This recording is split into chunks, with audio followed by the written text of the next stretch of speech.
आज तीसरा पढ़ेंगे इजेड कॉन्फ़िगरेशन। देखिए इजेड का मतलब होता है ई और जेड, जेड का मतलब होगा जोसीमैन और ई का मतलब होगा एंटीगोन। ठीक है, दो अलग अलग साइंटिस्ट था जो इसके बारे में दिया था। देखिए मेरे स्टूडेंट, कभी भी अगर आपको क्वेश्चन आता है कि सबसे पहले कभी भी अगर दिया जाएगा कि ज्योमेट्रिकल आइसोमेरिज्म है और ज्योमेट्रिकल आइसोमेरिज्म में कौन सा फॉर्म है, तो सबसे पहले सिस और ट्रांस को चेक करेंगे। सिस और ट्रांस चेक करने का कंडीशन क्या था कि सिस और ट्रांस में सेम साइड अगर सेम एटम लगा रहता है तो क्या बोलते हैं सिस, और अपोजिट साइड लगा रहता है तो ट्रांस। फिर इसके बारे में हमने समझा था। फिर सिन और एंटी के बारे में समझा, तो सिन एंटी दो जगह लगता है, पहला लगता है एंडोक्सिम और दूसरा लगता है कीटोक्सिम। पहला लगता है एंडोक्सिम में और दूसरा क्या लगता है, किसमें लगता है दूसरा, एजो कंपाउंड में। ठीक है, एंडोक्सिम क्या होता है, जिसमें क्या हो, एक साइड OH और एक साइड H हो। वो फॉर्म कैसे करता है, एल्डिहाइड से फॉर्म करता है ना। ठीक है, एल्डिहाइड और हाइड्रोक्सिल अमीन से। क्लियर है, हमने बताया था C डबल बॉन्ड N लगा रहेगा तो क्या होगा, C डबल बॉन्ड N रहेगा तो क्या बोलेंगे उसको, एल्डोक्सिम या कीटोक्सिम। ठीक है, तो मेरे स्टूडेंट यहाँ तक हम लोगों ने पढ़ लिया था। आज हम लोग पढ़ेंगे तो देखिए कभी भी आपसे पूछा जाएगा तो आपको एक लाइन याद करना है, आपको एक लाइन याद करना है। पूछा जाएगा कि ज्योमेट्रिकल आइसोमेरिज्म होने के लिए कंडीशन क्या है, तो ज्योमेट्रिकल आइसोमेरिज्म होने के लिए 3 कंडीशन था। हम उसको गाना की तरह याद करेंगे। किस तरह याद करेंगे, गाना की तरह। क्या बोलेंगे, गाना कैसे याद करेंगे,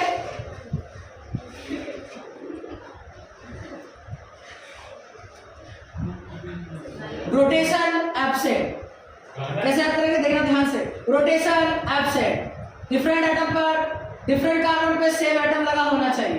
ठीक है, यानी सेम एटम पे डिफरेंट ग्रुप लगा होना चाहिए। तो देखो 3 चीज याद रखना, पहला याद करेंगे रोटेशन एब्सेंट, दूसरा क्या याद करेंगे, सेम एटम पे डिफरेंट सेम कार्बन पे डिफरेंट एटम लगा होना चाहिए। तीसरा क्या है, हाँ लिखो लिखो लिखो जल्दी लिखो।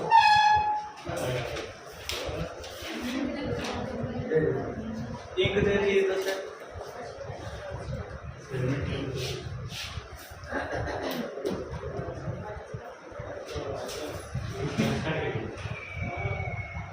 रोटेशन एब्सेंट, इसका क्या बोलेंगे, rotation absent different group on same atom, और तीसरा क्या बोलेंगे, lie on the same plane. ऐसा बोलेंगे rotation absent, rotation absent different group lie on the same atom, और क्या लिखेंगे, बस हो गया। क्या बोलेंगे, क्या बोलेंगे, बोलेंगे क्या, देखो याद रखना, rotation absent different group lie on the same atom, different group on same atom lie on the same plane. याद रहेगा, रोटेशन एब्सेंट, क्या बोलेंगे, rotation absent different group on same atom lie on the same plane. ये 3 condition होना चाहिए geometrical isomerism का। Different group, पहले क्या बोलेंगे, सबसे पहले बोलेंगे रोटेशन एब्सेंट, दैट मींस क्या है कि उसको मुड़ेगा नहीं। दूसरी बात क्या याद रखेंगे, different group on same atom, और तीसरी बात क्या याद रखेंगे, lie on the same plane. हमने बताया था कि जो प्लेन होना चाहिए वो सेम होना चाहिए। जैसे हमने बताया हॉरी वर्टी हॉरी, हॉरी और वर्टिकल, हॉरिजॉन्टल और वर्टिकल होगा तो ज्योमेट्रिकल आइसोमेरिज्म नहीं होगा। 3 कंडीशन होना चाहिए, कौन कौन सा, रोटेशन एब्सेंट, दूसरा क्या है, different group on same atom, और तीसरा क्या याद रखेंगे, lie on the same plane. Plane का मतलब क्या है, हैबिटेशन से। ठीक है, चलिए आगे बढ़ते हैं। अब हम लिखेंगे इजेड कॉन्फ़िगरेशन, लिखेंगे इजेड कॉन्फ़िगरेशन, इजेड कॉन्फ़िगरेशन। ई का मतलब होता है एंटीगोन, एंटीगोन, और जेड का मतलब होता है जोसीमैन, जोसीमैन, जूस वाला मैन, इसके बस। ठीक है, आगे बढ़ते हैं। अब देखिएगा ध्यान से, ये 2 साइंटिस्ट था तो इसका कॉन्फ़िगरेशन दिया गया, यानी हम कभी जेड लिखेंगे और कभी ई लिखेंगे, इसको समझते हैं। ठीक है, कभी जेड लिखेंगे और कभी ई लिखेंगे। तो सबसे पहला लिखेंगे greater will be the atomic number, higher will be the priority. पहला पॉइंट लिखेगा, greater will be the atomic number, higher will be the priority, higher will be the priority.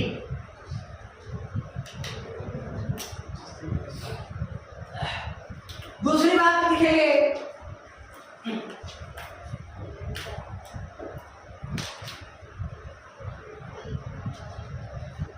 if atomic number If atomic number is same, if atomic number is same, if atomic number is same for first atom, if atomic number is same of first atom,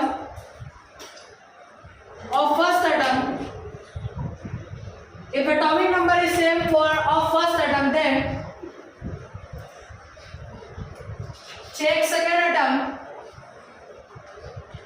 check second atom and apply, check second atom and apply rule number 1, apply rule number 1. दो वाला marker चल नहीं रहा।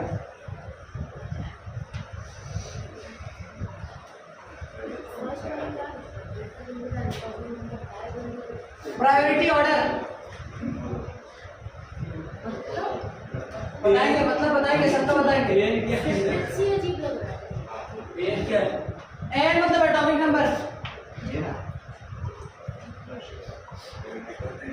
If atomic number is same for first atom, then go to the second atom and apply rule number 1.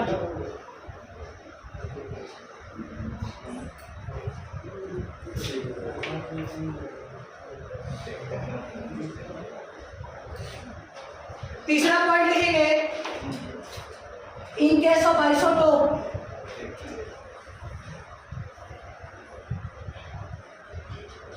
in case of isotope, in case of isotope के case में, इन case of isotope, जिसका isotope के case में जिसका मास ज्यादा होगा उसको priority order दिया जाएगा। जिसका मास ज्यादा होगा उसको प्रायोरिटी दिया जाएगा। In case of isotope, higher mass will get the higher priority. In case of isotope, higher mass will get the higher priority. Higher mass will get the higher priority in case of isotope. Isotope के case में जिसका मास ज्यादा होगा उसको हम लोग ज्यादा priority order में देंगे। ठीक है,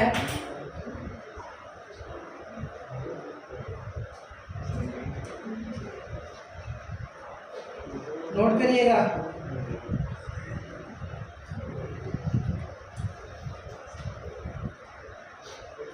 करते हैं, if same priority,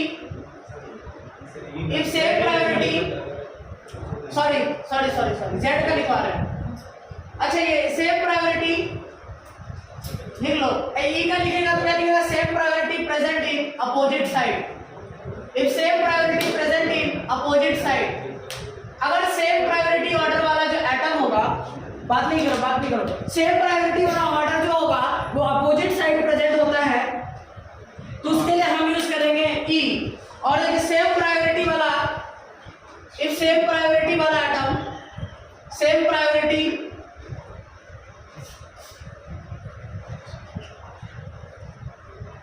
present in same side होगा तो क्या यूज करेंगे? तब यूज करेंगे जेड। अगर मुझे समझ में नहीं आया कि क्या कहना चाह रहे हैं, बिल्कुल नहीं समझ में आया ना, कस के बोलो नो सर। अब हम देखेगा कैसे आप लोगों को समझाते हैं। इधर देखिए गौर से मेरे friend, C double bond C, यहां लिखा OH, यहां लिखा F, ठीक है, यहां लिखा Cl और यहां लिखा Br। सबसे पहले ये बताओ क्या ये GI एग्जिबिट करेगा कि नहीं करेगा? तो सबसे पहले rotation absent, different atom lie on the, different group lie on the same atom. तीसरा क्या है? Same lie on the same plane. ठीक है, ये भी हॉरिजॉन्टल है, ये भी हॉरिजॉन्टल। ठीक है, चलिए अब देखिएगा मेरे दोस्त, ये OH है, ये F है। एक ग्रुप, एक किसी भी एटम पर दो डिफरेंट ग्रुप लगा होगा तो जीआई एग्जिबिट करेगा।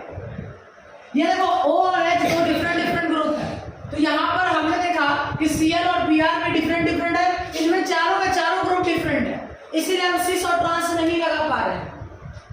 दूसरी बात है कि यहाँ पर क्या है, ना ही ऑक्सिम है और ना ही एजो कंपाउंड है, इसीलिए हम क्या कर रहे हैं, यहाँ पर तुम्हारा सिन और एंटी में नहीं लगा पा रहे हैं। तो अब क्या लगाएंगे, अब Z और E लगेगा कि नहीं ये चेक करेंगे। तो बताइए ऑक्सीजन और फ्लोरीन में, तुम बताना ऑक्सीजन और फ्लोरीन में फ्लोरीन का एटॉमिक नंबर ज्यादा है कि ऑक्सीजन का एटॉमिक नंबर कम है? ठीक है, यानी फ्लोरीन बताना, तुम लोग कसरत से थोड़ा एनर्जी लाओ यार, क्या अभी तो अभी अच्छा से सिखाएंगे। ठीक है, क्या बोला, फ्लोरीन और ऑक्सीजन में ऑक्सीजन का एटॉमिक नंबर ज्यादा है, फ्लोरीन का एटॉमिक नंबर ज्यादा? इसको नंबर दिया 1। अब देखिएगा इस साइड में देखिए क्लोरीन और ब्रोमीन में ब्रोमीन का एटॉमिक नंबर ज्यादा है, क्लोरीन का एटॉमिक नंबर कम, ब्रोमीन का ज्यादा। अब देखिएगा ये इधर साइड में दोनों में चेक किया, इसका एटॉमिक नंबर ज्यादा। तो रूल नंबर 1 बोलता है greater will be the atomic number, higher will be the priority. इसको हम लोग देंगे हायर प्रायोरिटी और इसको भी दिया हायर प्रायोरिटी। एक साइड में दो एटम में चेक करेंगे, इधर को मत देखिएगा, इस साइड में एटम लगा हुआ है, इनमें से किसका प्रायोरिटी ज्यादा है, दोनों में से देखेंगे। क्लोरीन और ब्रोमीन में क्लोरीन का एटॉमिक नंबर कम होता है, ब्रोमीन का ज्यादा होता है, तो जिसका एटॉमिक नंबर ज्यादा होगा उसको प्रायोरिटी ऑर्डर देंगे। अब देखिए इसका Hp और इसका Hp lie on the same side, तो देखो लिखा हुआ है कि सेम प्रायोरिटी वाला अगर सेम साइड होता है तो वी यूज Z। क्या यूज करेंगे? Z। क्लियर है, बुझे प्रभु, समझ आया? चलो अगला देखो, क्या बोले? फिर से देखिए इसी सवाल को हम थोड़ा सा चेक करते हैं आराम से। हमने लिखा यहाँ पर OH, हमने लिखा यहाँ पर Br, हमने यहाँ पर लिखा F और यहाँ पर लिखा क्या लिखा Cl। अब देखिएगा इस साइड में ध्यान से देखना, यहाँ पे हाँ ठीक है, इस साइड में हम देखेंगे ये वाला इधर ऐसे लिखा हुआ है, इस साइड में जो कनेक्टेड एटम्स है फ्लोरीन और ऑक्सीजन, किसका एटॉमिक नंबर ज्यादा है? फ्लोरीन। तो इसको हम लोग देंगे हायर प्रायोरिटी। इस साइड में ऑक्सीजन और फ्लोरीन में फ्लोरीन का ज्यादा, अब इस साइड में क्लोरीन और ब्रोमीन में ब्रोमीन का ज्यादा, इसको हम लोग दिया हायर प्रायोरिटी। अब हायर प्रायोरिटी वाला जो एटम है वो सेम साइड है या अपोजिट साइड है? अपोजिट साइड है। अगर सेम प्रायोरिटी वाला ऑर्डर, सेम प्रायोरिटी वाला ऑर्डर यानी हायर प्रायोरिटी वाला ऑर्डर वाला अगर अपोजिट साइड होता है तो क्या यूज करेंगे? तब यूज करेंगे E। क्लियर है, समझ आया? ठीक है, नोट करो। ये सारे क्वेश्चंस में आपको बताना है कि किसमें Z कॉन्फ़िगरेशन होगा और किसमें E होगा। पहले में Z। और ये भी देखते चलिएगा कि कभी ऐसा हो सकता है कि सिस ट्रांस भी हो जाए, तो वैसा क्वेश्चन जिसमें सिस ट्रांस हो जाएगा पहले सिस ट्रांस लिखेंगे। तो पहले हमें क्या चेक करना है, प्रायोरिटी ऑर्डर में सबसे पहले चेक करना है कि सिस ट्रांस होगा कि नहीं होगा। दूसरा क्या चेक करना है, सिन एंटी होगा या नहीं होगा। तीसरा क्या चेक करना है, तब हम चेक करना है Z और E। ठीक है, यानी कभी आप एग्जाम लेने जाएंगे और आपसे पूछ देगा कि इनमें से कौन सा ऑप्शन होगा, तो प्रायोरिटी ऑर्डर से करिएगा। पहले आपको चेक क्या करना है, पहले आपको चेक करना है सिस और ट्रांस। ठीक है, चलिए देखिए पहला क्वेश्चन को अगर हम देखें रूल नंबर 1 के अकॉर्डिंग करते हैं, तो जो कनेक्ट सबसे पहले हमें चेक करना है कि GI होगा कि नहीं होगा। ध्यान रखिएगा, अगर नहीं का पता चला कि क्वेश्चन ऐसा मिल गया जिसमें GI एग्जिबिट करता ही नहीं है तो गलती हो जाएगा। GI एग्जिबिट करने के लिए क्या होना चाहिए, 3 चीजें याद होना चाहिए। पहला क्या याद होना चाहिए, रोटेशन एब्सेंट। दूसरा क्या होना चाहिए, different group, different atoms on same group, same atom में डिफरेंट ग्रुप लगा होना चाहिए। और तीसरा क्या होना चाहिए, lie on the same plane. यानी क्या है, rotation absent, different atom, different group, lie on the same atom, और क्या है, lie on the same plane. चलिए तो यहाँ देखेंगे तो ये कार्बन को देखेंगे तो क्या इस कार्बन पे रोटेशन एब्सेंट है? बिल्कुल सर। दूसरी बात क्या देखेंगे, क्या डिफरेंट डिफरेंट ग्रुप लगा हुआ है? बिल्कुल सर। अब इन दोनों ग्रुप में से किसका एटॉमिक नंबर ज्यादा है? ब्रोमीन का, क्योंकि ब्रोमीन का एटॉमिक नंबर ज्यादा है, जिसको देंगे Hp यानी हायर प्रायोरिटी। यहाँ पर देखेंगे जब पहला एटम सेम हो जाता है तो अगले एटम को देखिए, अगला एटम भी सेम हो गया, उसके अगला एटम को देखेंगे तो क्लोरीन है और अगला एटम ब्रोमीन है। यानी तब तक हम चेक करते रहेंगे जब तक कि एटम डिफरेंट ना आ जाए और सारा एटम को बोल देना सेम हो जाए। अगर सारा सेम हो गया तो GI तो ऐसे ही नहीं होगा। यानी यहाँ पर देखेंगे फ्लोरीन और क्लोरीन में क्लोरीन का एटॉमिक नंबर ज्यादा, यानी इसको प्रायोरिटी देंगे ज्यादा। आराम से छापना, अभी नहीं छापो प्लीज। देखो इधर, इस हायर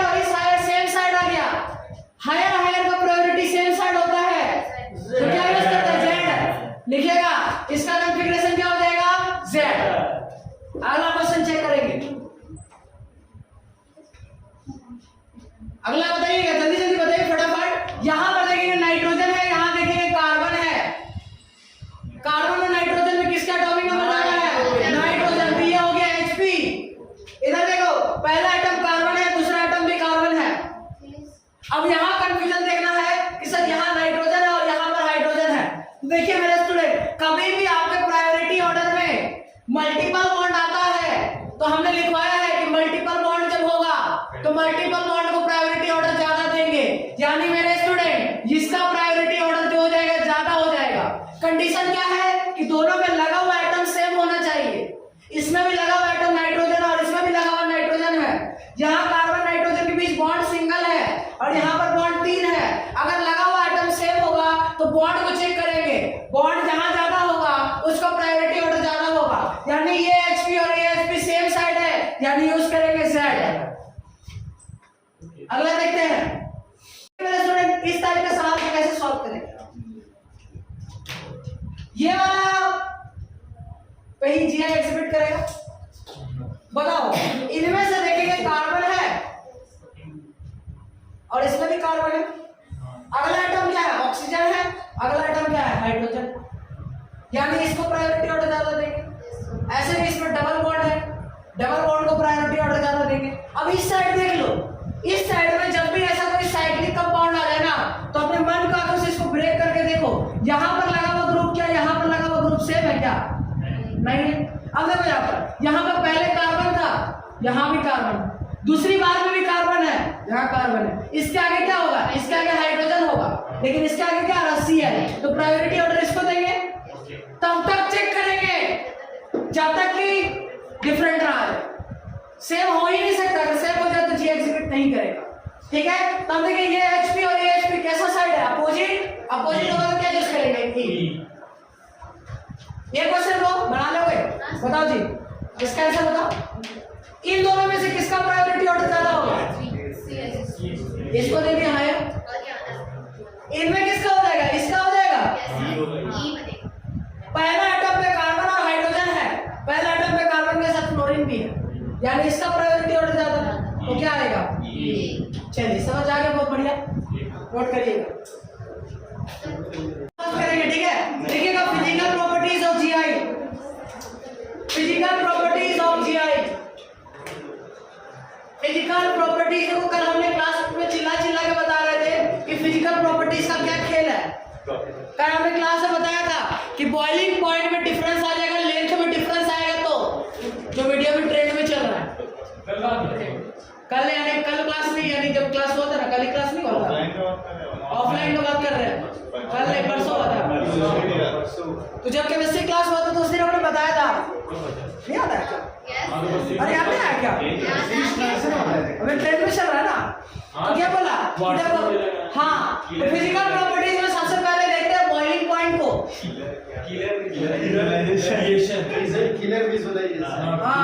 बॉइलिंग पॉइंट,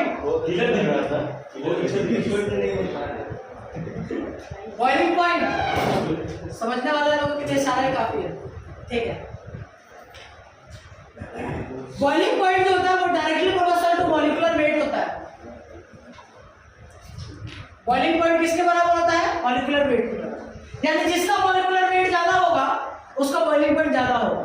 लेकिन ज्योमेट्रिकल आइसोमेरिज्म में क्या होता है, आइसोमर का मतलब ये है कि मॉलिक्यूलर फार्मूला सेम होगा, और मॉलिक्यूलर फार्मूला सेम होगा यानी मॉलिक्यूलर मास सेम होगा। तो ये रूल तो गलत हो गया, यानी ये वाले रूल्स हम नहीं कर सकते। तो इसके लिए रूल याद रखिएगा कि हम क्या करते हैं, जब भी आपको मेल्टिंग पॉइंट, सॉरी हमने यहाँ पे गलती लिख दिया, मेल्टिंग पॉइंट लिखिएगा, बॉइलिंग पॉइंट नहीं, सॉरी मेल्टिंग पॉइंट, क्या लिखेंगे, मेल्टिंग पॉइंट। मेल्टिंग पॉइंट जो होता है वो डायरेक्टली प्रोपोर्शनल टू किसका होता है, मॉलिक्यूलर वेट, जिनका मॉलिक्यूलर वेट ज्यादा उसका मेल्टिंग पॉइंट ज्यादा। लेकिन मेरे स्टूडेंट मॉलिक्यूलर वेट हमेशा आइसोमर का मॉलिक्यूलर वेट जो होगा वो सेम होगा, क्योंकि उसका मॉलिक्यूलर फार्मूला सेम होता है। यानी हम मेल्टिंग पॉइंट निकालेंगे कैसे, तो याद है पार्टी में जब हम लोग चेयर रखते हैं, चेयर कैसे रखते हैं, एक ऐसे, इसके ऊपर ऐसे, पार्टी खत्म होने ऐसे, हाँ पार्टी खत्म होने के बाद वो प्लेट टू प्लेट साफ करना पड़ता है, ठीक है।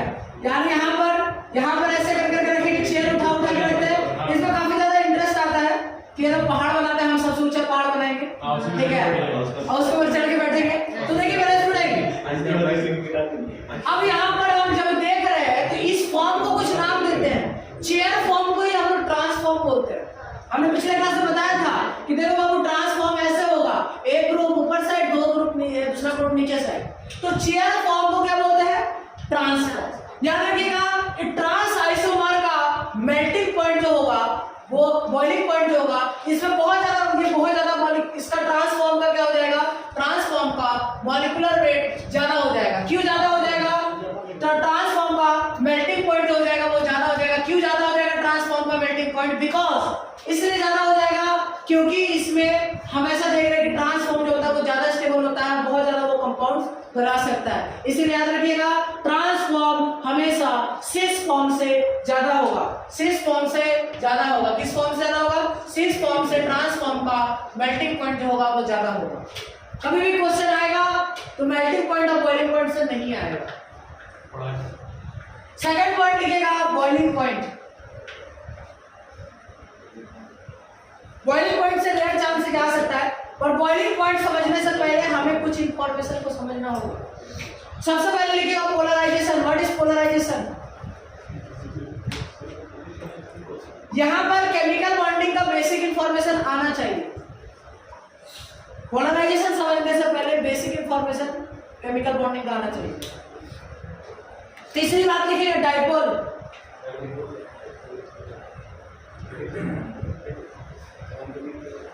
हमने फिजिक्स में डाइपोल के बारे में पढ़ा है कि म्यू इक्वल्स टू क्या होता है, Q इंटू L होता है, चार्ज इंटू लेंथ। अरे वो डबल कर देता है ना 2L, ठीक है। Q इंटू लेंथ सिंपली भाषा में समझे तो Q इंटू लेंथ होता है, सही बात है। देखिए स्टूडेंट हमने लिखा C डबल बॉन्ड C, यहां लिखा Cl, देखना गौर से, यहां लिखा H, यहां लिखा Cl, यहां लिखा H। अब ना यहां समझने वाली बात क्या है कि कार्बन और क्लोरीन दो डिफरेंट एटम, तो किनका एटॉमिक नंबर ज्यादा है? क्लोरीन का। कार्बन का एटॉमिक नंबर क्या है? कम है। तो जिनका एटॉमिक नंबर ज्यादा होता है वो इलेक्ट्रॉन को अपने तरफ खींचते हैं, यानी ये जो है, ये कार्बन जो है वो अपने तरफ इलेक्ट्रॉन को खींचेगा, तो इसका जो डाइपोल मोमेंट का डायरेक्शन होगा वो ये होगा, और इसका जो डाइपोल मोमेंट का डायरेक्शन होगा वो ये होगा। दोनों के डाइपोल मोमेंट के डायरेक्शन में एंगल कितना है? 180 डिग्री। और आप लोगों ने पढ़ा होगा कि 180 डिग्री में जो वैल्यू हो जाता है डाइपोल मोमेंट का वो हो जाता है 0। यानी कभी भी जो अपोजिट डायरेक्शन में डाइपोल जाएगा तो उसका Q का वैल्यू जो हो जाएगा वो आ जाएगा 0। Q का वैल्यू आ जाएगा 0। Q का वैल्यू क्या आ जाएगा? 0। क्लियर है? और Q का वैल्यू 0 आने पर इस मॉलिक्यूल्स को बोलते हैं नॉन पोलर मॉलिक्यूल्स। क्या बोलेंगे? नॉन पोलर, ठीक है। तो वो एटॉमिक नंबर बढ़ने के कारण एटॉमिक नंबर बढ़ता है तभी उसका इलेक्ट्रोनेगेटिविटी बढ़ता है, तभी इलेक्ट्रॉन को अपनी तरफ खींचता है। लॉजिक यही है कि इलेक्ट्रॉन क्लोरीन अपने तरफ क्यों खींच रहा है? क्योंकि इसका इलेक्ट्रोनेगेटिविटी ज्यादा है। इलेक्ट्रोनेगेटिविटी ज्यादा क्यों है? क्योंकि एटॉमिक नंबर ज्यादा है। एटॉमिक नंबर ज्यादा तो इलेक्ट्रोनेगेटिविटी ज्यादा, और इलेक्ट्रोनेगेटिविटी ज्यादा होने के कारण इलेक्ट्रॉन को अपनी तरफ खींचेगा। यहाँ पर डेंसिटी बढ़ाएगा और यहाँ पर डेंसिटी कम हो जाएगा। दोनों अपोजिट डायरेक्शन में है, इसलिए इसका वैल्यू क्या हो जाएगा? 0 के बराबर। कोई दिक्कत? इलेक्ट्रोनेगेटिविटी तो सर एक पीरियड में ना बढ़ता है, ऐसे नीचे थोड़ी बढ़ेगा। Good question. Top to bottom electronegativity नहीं बढ़ता? बढ़ता है। बढ़ता है। साइड बढ़ेगा तो इलेक्ट्रोनेगेटिविटी बढ़ेगा। चलिए साइड बढ़ेगा तो इलेक्ट्रॉन लूज ना करेगा इसीलिए। हाँ, इलेक्ट्रोनेगेटिविटी क्या होगी? गेन कर तो साइज बढ़ेगा तो इलेक्ट्रॉन इजीली लूज ना कर सकता। साइज बढ़ेगा तो गेन भी तो कर सकता है ना। ठीक है, यहाँ पर C लिखा, डबल बॉन्ड C लिखा, यहां लिखा मिथाइल, यहां लिखा H, यहां लिखा मिथाइल और यहां लिखा H। तो मेरे स्टूडेंट गौर करना। अब ये बताओ, कार्बन है, यहां भी कार्बन है, इन दोनों में से इलेक्ट्रोनेगेटिविटी किसका ज्यादा होगा? इन कार्बन और इन कार्बन में इलेक्ट्रोनेगेटिविटी ज्यादा कैसे पता करेंगे? तो याद रखिएगा, आपको याद रखना है कि देखिए हमने बताया था कि कभी सेम एटम आ जाए तो वहां हैबिटेशन निकालो। क्या निकालो? हैबिटेशन। जरा इसका हैबिटेशन निकालो तो क्या आता है? सिग्मा सिग्मा सिग्मा sp2, और इसका निकालो तो क्या आता है? sp3। इस पर सिमिलरिटी निकालेंगे तो क्या आएगा? sp2, और इस पे क्या आएगा? sp3, और आप लोगों को बताया थे परसेंटेज कैरेक्टर, जहां पर परसेंटेज कैरेक्टर निकालेंगे तो कितना आ जाएगा 1/4 × 100 दैट इज इक्वल टू आ जाएगा 25%, और यहां पर निकालेंगे तो कितना आ जाएगा 33.34%, और यहां पर भी निकालेंगे तो क्या आएगा वही 25%, और यहां पर भी। तो जिनके पास एस कैरेक्टर ज्यादा होता है उसका इलेक्ट्रोनेगेटिविटी ज्यादा होता है, यानी इन दोनों में से इलेक्ट्रोनेगेटिविटी ज्यादा किसका होगा, इसका, यानी इलेक्ट्रॉन ये अपने तरफ खींचेगा। क्लियर है? और ये भी अपने तरफ इलेक्ट्रॉन खींचेगा। तो ये बताओ दोनों खींच रहा है, आप लोगों ने पढ़ा होगा कि जब दो को ऐसे लाइन जाएगा तो दोनों का एक रिजल्टेंट होगा, और रिजल्टेंट होगा यानी जीरो नहीं होगा, और जीरो नहीं होगा दैट मींस इसका Q जो होगा वो जीरो के बराबर नहीं है। तो ये मॉलिक्यूल्स कैसा हो जाएगा, ये हो जाएगा पोलर। क्लियर है? पोलर और नॉन पोलर समझ में आएगा? क्लियर है? यहां तक पोलर और नॉन पोलर समझ में आ गया? ठीक है, नोट करिए। तो समझते जल्दी से देखो बाबू, यहां देखेंगे तो सबसे पहले हमने देखा कि यहां पर कार्बन है, यहां पर कार्बन है। इस क्लोरीन और हाइड्रोजन में क्लोरीन का इलेक्ट्रोनेगेटिविटी जो होगा, पहले हमने देखा कि क्लोरीन का इलेक्ट्रोनेगेटिविटी ज्यादा होगा तो ये अपने तरफ खींचेगा, सही बात है। कार्बन और मीथेन में भी देखा कि इस पे sp2 था और इस पे sp3 था, यानी परसेंटेज इसके कैरेक्टर इसकी तरफ है तो ये जाएगा इसके तरफ, यानी दोनों के बीच का एंगल कितना है 0 डिग्री, यानी म्यू 0 नहीं होगा क्योंकि साइन 0 का वैल्यू कितना होता है 1 होता है, यानी यहां पर क्या आ जाएगा Q नॉट इक्वल टू 0 आ जाएगा। ठीक है, कोई दिक्कत? अब देखो यहां पर और 0 का साइन 0 को 1 कर सकते हैं, साइन 0 का वैल्यू 1 नहीं होता, सॉरी साइन, अरे यार cos 0, सॉरी cos 0। ठीक है, अब यहां देखो, यहां पर देखिए ये मीथेन है, ये क्लोरीन है। क्लियर है? इस मीथेन में क्या होगा, मीथेन इसके तरफ इलेक्ट्रॉन देगा और क्लोरीन इसके तरफ इलेक्ट्रॉन खींचेगा। कोई दिक्कत? मीथेन देगा, क्लोरीन खींचेगा, इन दोनों के बीच का एंगल जो है वो कितना हो जाएगा, यहाँ पे Q जो हो जाएगा वो 0 के बराबर नहीं होगा। क्या होगा, यहाँ पे Q 0 के बराबर नहीं होगा, यानी दोनों मॉलिक्यूल्स कैसा है, पोलर। कैसा है, पोलर। ठीक है, क्या है, पोलर। अब देखो यहाँ गौर करना, दोनों मॉलिक्यूल्स कैसा है, पोलर।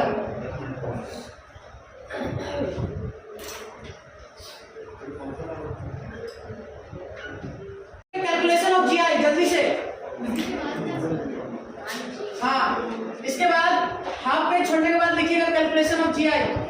हाफ पेज भी छोड़ना है। हाँ, हाफ पेज ही सिर्फ छोड़ना, क्वेश्चंस लिखना अभी छोड़ा था पेज। ठीक है, calculation of GI, calculation of calculation of GI, geometrical isomerism का कैलकुलेशन करना है।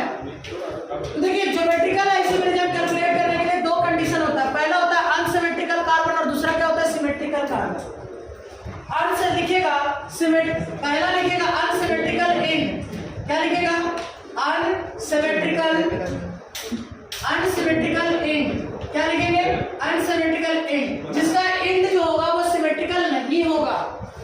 जैसे एक सवाल लिखते हैं, हमने लिखा CH3, हमने लिखा CH double bond CH, CH2, CH double bond CH2, single bond CH double bond CH, और यहाँ लिखा है ED। गौर से देखिए, इसका जो एंड पॉइंट है और इसका जो एंड पॉइंट है वो सेम नहीं है, यानी ऐसे कंपाउंड को क्या बोलेंगे, अनसिमेट्रिकल एंड है। जब अनसिमेट्रिकल एंड होगा तो number of GI is equal to क्या होगा, number of GI is equal to क्या होगा,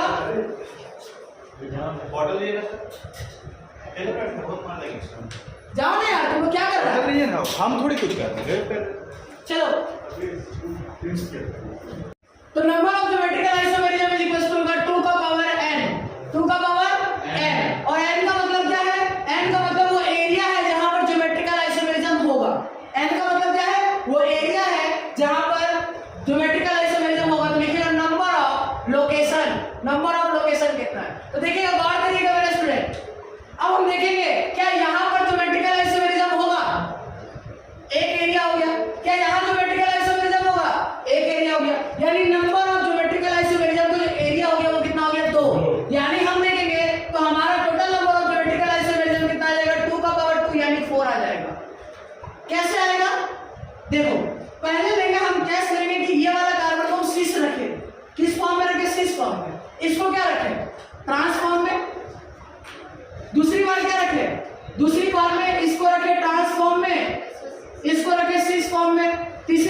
लिखे? दोनों को शीर्ष फॉर्म में लिखे और चौथी बार में क्या लिखे? दोनों को ट्रांसफॉर्म में लिखे। क्या हो गया क्या? लेकिन सर अगर मान लीजिए कि अनसिमेट्रिकल की जगह सिमेट्रिकल हो जाए तब क्या करेंगे? अनसिमेट्रिकल में क्या करना है? जितना भी एरिया है उसको हम लोग 2 का पावर n कर देंगे। यानी n का मतलब क्या है? नंबर ऑफ लोकेशन जहां पर GI एग्जीक्यूट करेगा। GI एग्जीक्यूट करने के लिए कंडीशन क्या है? Rotation absent, different group lie on the same atom, organic का lie on the same plane. ठीक है, चलिए तीसरी बात लिखेंगे।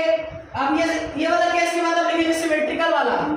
क्या लिखेंगे? सिमेट्रिकल एंड, जिसका एंड क्या हो? सिमेट्रिकल हो। सिमेट्रिकल एंड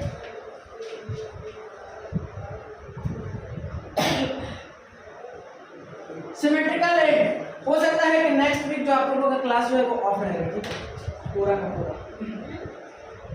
सिमेट्रिकल एंड नहीं ऑफलाइन जस्ट सॉल्यूशन बस थोड़ा सिमेट्रिकल एंड आगे से एग्जाम में बस वही करना सॉल्यूशन केमिकल सिमेट्रिकल एंड। अब हम समझेंगे सिमेट्रिकल एंड के बारे में समझेंगे। जब एंड क्या हो? जब एंड सिमेट्रिकल हो, यानी क्या लिखेंगे? CH3 C double bond CH3 CH double bond CH single bond CH double bond CH। इधर साइड में क्या लिखेंगे? CH3। क्या सिमेट्रिकल दिख रहा है? देखो तो बाबू यहां से बीचों बीच ब्रेक कर सकते हैं, 3 इधर 3 इधर। जब सिमेट्रिकल आएगा तो चेक करिए कि n का वैल्यू ऑड है या इवन है। ये बताओ, 1 है 2 है, यानी n का वैल्यू कितना आ गया? n का वैल्यू 2 आ गया। 2 का मतलब क्या है? इवन। तो देखिए हमें सबसे पहले चेक करना है कि n ऑड है या n इवन है। दो केसेस आपको चेक करना है, n ऑड है या n इवन है। ये दो केस आप चेक कर लेंगे तो फिर क्या करेंगे? अब देखो हम यहाँ पर जब दो केस चेक करेंगे तो p निकालेंगे। क्या निकालेंगे? p इक्वल टू लिखेंगे n माइनस 1/2। n माइनस 1/2 कब लिखेंगे? जब n जो वो ऑड हो। जब n ऑड होगा तो p निकालेंगे। p क्या है अभी बताते हैं। p निकालेंगे जब n ऑड होगा तो p कैसे निकलेगा? n minus 1/2। और जब इवन होगा तब p कैसे निकलेगा? p इक्वल टू निकलेगा n/2 माइनस 1।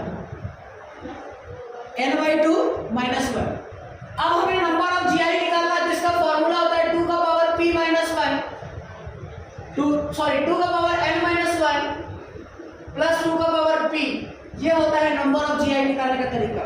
2 का पावर n माइनस 1 प्लस 2 का पावर p। ठीक है, अब ये n और p निकालेंगे तो जरा देखिएगा, बताइएगा 2 का पावर n का वैल्यू कितना है? 1 और 2, यानी क्या लिखा? 2 का पावर 2 माइनस 1 प्लस क्या लिखा? 2 का पावर p। p कितना है? p अगर हम निकालेंगे तो यहाँ पर देखो सबसे पहले n ऑड है या इवन है? तो n का वैल्यू जो है वो इवन है। अगर n का वैल्यू इवन है तो क्या लिखेंगे? n इवन है तो p इक्वल टू क्या हो जाएगा? 2/2 माइनस 1, यानी क्या हो जाएगा? 2/2 माइनस 1 इक्वल टू 2 का पावर 0, यानी 2 का पावर क्या आ जाएगा? 1